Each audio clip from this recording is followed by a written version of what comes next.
পত্নী পুত্ৰ হোমে সৰে বিহ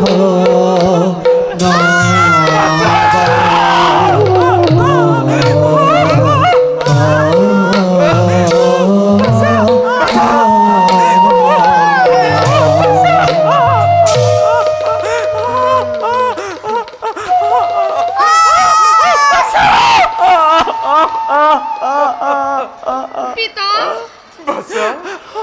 আমি ৰাজ আভৰণ ত্যাগ কৰে গেৰুৱা বসন পিন্ধি ভিক্ষাৰী বেশেৰে বনত কৰিছো ভ্ৰমণ।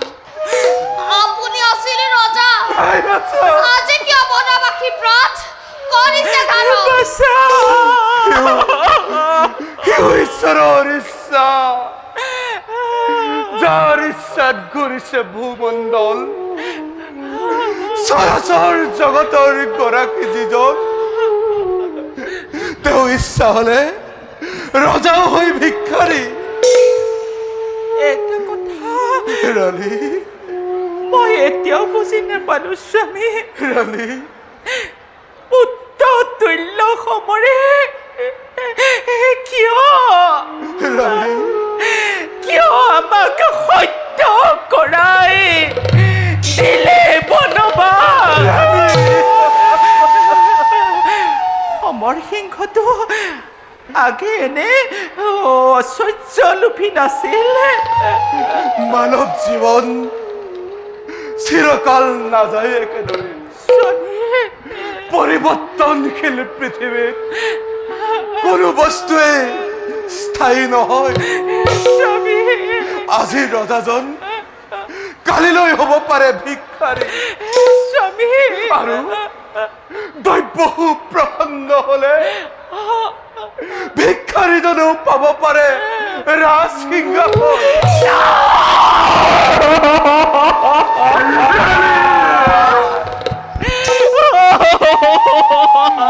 আমি ভগৱানৰ ইচ্ছাত সুখৰ পৰা বঞ্চিত হৈছো।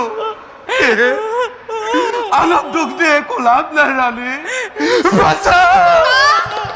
তুমি জানো সদায় কি খুৱাই থাকিবা?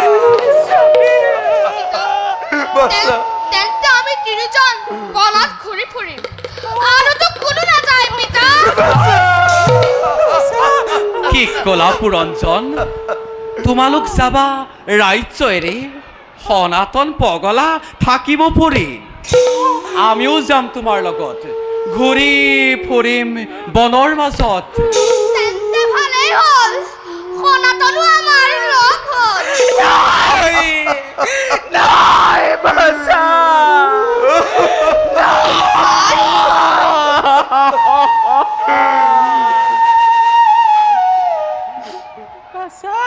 আই বাল্যকালতে পিতৃ মাতৃ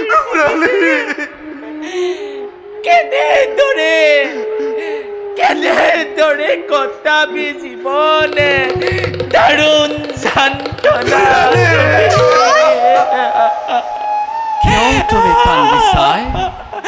ধৰ্ম তোমালোকৰ আছে সহায়, ধৰ্মৰ জয় চিৰকাল, মিছা হ'ব এই মায়া চক্ৰজাল।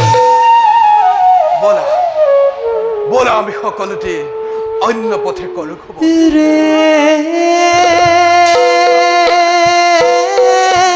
বিধিৰলি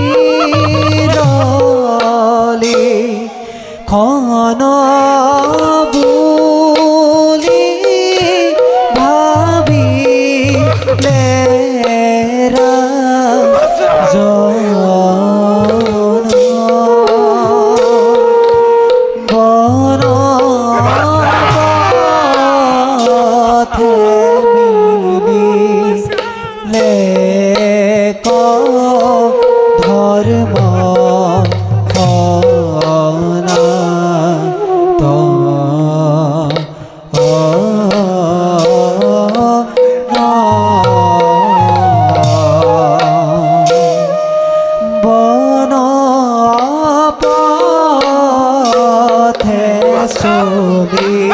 জয়